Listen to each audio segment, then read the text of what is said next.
Hello and welcome to my vlog guys. मैं हूँ सिया जायसवाल और आप लोग सोच रहे होंगे कि मैं कहाँ जा रही हूँ। तो दोस्तों मैं जा रही हूँ ना इंदौर से मैं जाऊँगी ओमकारेश्वर से उज्जैन महाकाल के दर्शन के लिए। तो रायपुर एयरपोर्ट से मैंने सीधा अहिल्या एयरपोर्ट में लैंडिंग करी और वहाँ से मैंने डायरेक्टली कैब लेकर के ओमकारेश्वर के निकल गई।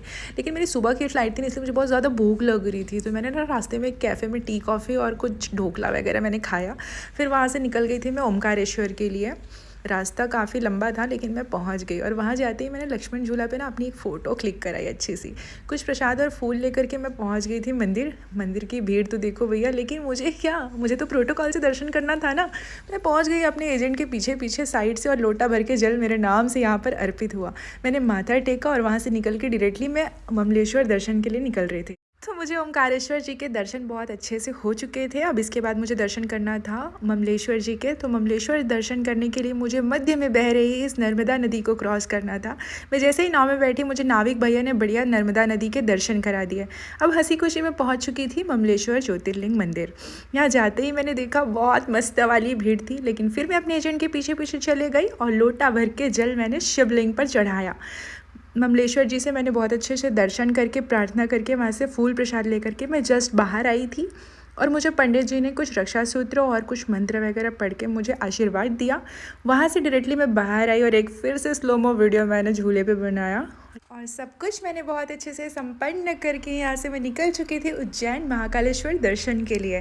और ना मैंने सुबह से कुछ भी नहीं खाया था इसलिए मुझे बहुत ज़्यादा भूख लग रही थी। तो रास्ते में ना मैंने एक रेस्टोरेंट पे अपनी गाड़ी रुकवाई और यहाँ पे मैंने साइड व्यू लेकर के बहुत ही सात्विक भोजन किया। बहुत ही सुकून वाला खाना खाने के बाद यहाँ से मैं निकल चुकी थी डायरेक्टली उज्जैन के लिए। उज्जैन पहुँचते ही मुझे बहुत सुकून वाली फीलिंग आई और मैं यहाँ पहुँचते ही अपना होटल ले ली। एकदम मंदिर के बाजू में मेरा रूम था। वहाँ पहुँचने के बाद भी मुझे नींद नहीं आ रही थी तो मैं बस कॉरिडोर घूमने के लिए निकल चुकी थी। तो मेरी ना पर्सनल सजेशन आपके लिए बस इतनी सी रहेगी कि आप जब भी उज्जैन जाएंगे ना, चाहे आप किसी भी रीज़न से जा रहे हैं, आप दर्शन के लिए जा रहे हैं, घूमने के लिए जा रहे हैं या फिर किसी काम से क्यों ना जा रहे हो, आप एक बार ना कॉरिडोर ज़रूर घूमने जाइएगा। वहाँ जाने के बाद जो वो भगवान वाली फीलिंग आती है ना, मतलब वो स्वर्ग वाली फीलिंग, देवलोक में आने वाली फीलिंग, मतलब ऐसा फील होता है कि देवी देवता हमारे इर्द गिर्द हमारे आसपास हैं और हम उनके आसपास बढ़िया घूम रहे हैं, खेल रहे हैं, खुश हो रहे हैं।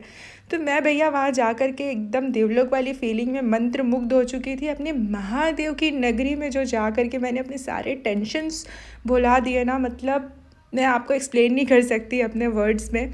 तो आप एक बार जाइए और वहाँ की फीलिंग मेरे से शेयर ज़रूर करिएगा।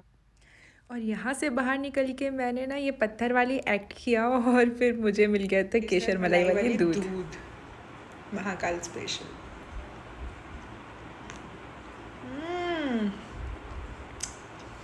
अल्टीमेट है। तो ना मुझे थोड़ी देर रेस्ट करने के बाद पहुंचना था मंदिर के प्रांगण में। तो रात को करीबन 11 बजे मैं सो चुकी थी और 2 बजे उठ करके मैं नहा धो करके 2:30 बजे तक मंदिर के प्रांगण पहुंच चुकी थी। वहाँ मुझे मिल गए थे मेरे एजेंट, हमारे पंडित जी, और उन्होंने मुझे थोड़ी देर तक के लिए लाइन में लगने के लिए कहा और मैं थोड़ी देर लाइन में लगने के बाद कुछ लोग और आ गए थे और उसके बाद हमें मिल चुकी थी अंदर जाने की परमिशन। 3:30 बजे करीब हम अंदर गए और मुझे मिल चुकी थी नंदी हॉल पे एंट्री। मैं नंदी जी के जस्ट बाजू में बैठ करके डायरेक्टली सामने से महाकाल का दर्शन कर पा रही थी। मुझे बहुत ही अच्छा महसूस हो रहा था कि पहली बार मैं महाकाल के दर्शन के लिए आई हूँ और मुझे इतने इजीली दर्शन हो पा रहे थे। मैं सामने से पूरा दर्शन कर पा रही थी। मैंने रुद्राभिषेक देखा, उसके बाद महादेव की श्रृंगार देखी, फिर उसके बाद उनकी भस्म आरती हुई। भस्म आरती को लेडीज़ को अलाउड नहीं होता है देखना, क्योंकि उस समय पे भगवान भोलेनाथ श्रृंगार कर रहे होते हैं, उनका भस्म से स्नान किया जा रहा होता है, तो उसे लेडीज़ को देखना अलाउड नहीं होता है। तो हमने ना घूंघट कर लिया था, जितनी भी वहाँ पे लेडीज़ थी सबने घूंघट कर लिया था। और उसके बाद भस्म आरती के बाद उनकी फिर से श्रृंगार की गई थी। श्रृंगार करने के बाद वहाँ पे उस दिन जिस दिन मैं दर्शन के लिए गई थी वो दिन था बसंत पंचमी का।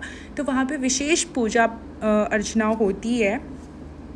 तो वहाँ पे ना मस्टर्ड के जो प्लांट्स होते हैं उससे उनको पूरा सजाया गया था। ये आप जो ग्रीन कलर का जो दिख रहा है ना प्लांट्स, ये पूरे मस्टर्ड के प्लांट्स हैं और इसमें फ्लावर्स लगे हुए थे। और मस्टर्ड के फल भी लगे हुए थे, बहुत ही अच्छे से उनको सजाया गया था और इस तरह से उनकी आरती की जा रही थी।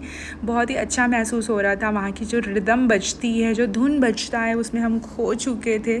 मेरा तो मंत्र मुग्ध हो चुका था पूरी तरीके से। मैंने भगवान भोलेनाथ से, महाकाल जी से अपनी सारी प्रार्थना करी, अपनी सारी गलतियों के लिए क्षमा मांगी, सारे तकलीफ़ों के से छुटकारा पाने के लिए उनसे प्रार्थना करी, और जितनी भी मुझे उनसे बातें कहनी थी अपने दिल की, मैंने सब कुछ महादेव को सामने से कह दिया। और उसके बाद उनका आशीर्वाद लिया। पूरा प्रांगण का मैंने इस तरह से वीडियो भी बनाया। और उसके बाद मैं वहाँ से आ चुकी थी बाहर। प्रांगण में आने के बाद मैं कुछ और देर तक रुकी हुई थी। फिर यहाँ से निकल कर मैं डायरेक्टली पहुँच चुकी थी बगलामुखी देवी के दर्शन के लिए। मैं वहाँ जा कर के कुछ हवन वगैरह भी कराया मैंने। उसके बाद मैं मंगलनाथ जी के दर्शन करी और आसपास के जो भी मंदिर थे छोटे बड़े, वहाँ मैंने पूरा दर्शन किया। गौशाला वगैरह भी मैं गई हुई थी, बट उसका वीडियो मैंने अपलोड नहीं किया। फिर यहाँ से निकलकर मैं डायरेक्टली पहुँच चुकी थी इंदौर से मैंने फ़्लाइट लेकर के डायरेक्टली आ गई थी रायपुर एयरपोर्ट, और उसके बाद मैं अपने घर पहुँच गई। तो महाकाल के दर्शन के बाद ना मैंने अपनी सारी टेंशन, सारी तकलीफ़ें वहाँ पर छोड़ कर आ चुकी थी। मैंने महाकाल के ऊपर सब कुछ छोड़ दिया था। उनके भरोसे मेरी लाइफ है। तो आपको भी अपने लाइफ में कुछ चेंजेस करनी है ना, तो आप उज्जैन ज़रूर जाइएगा।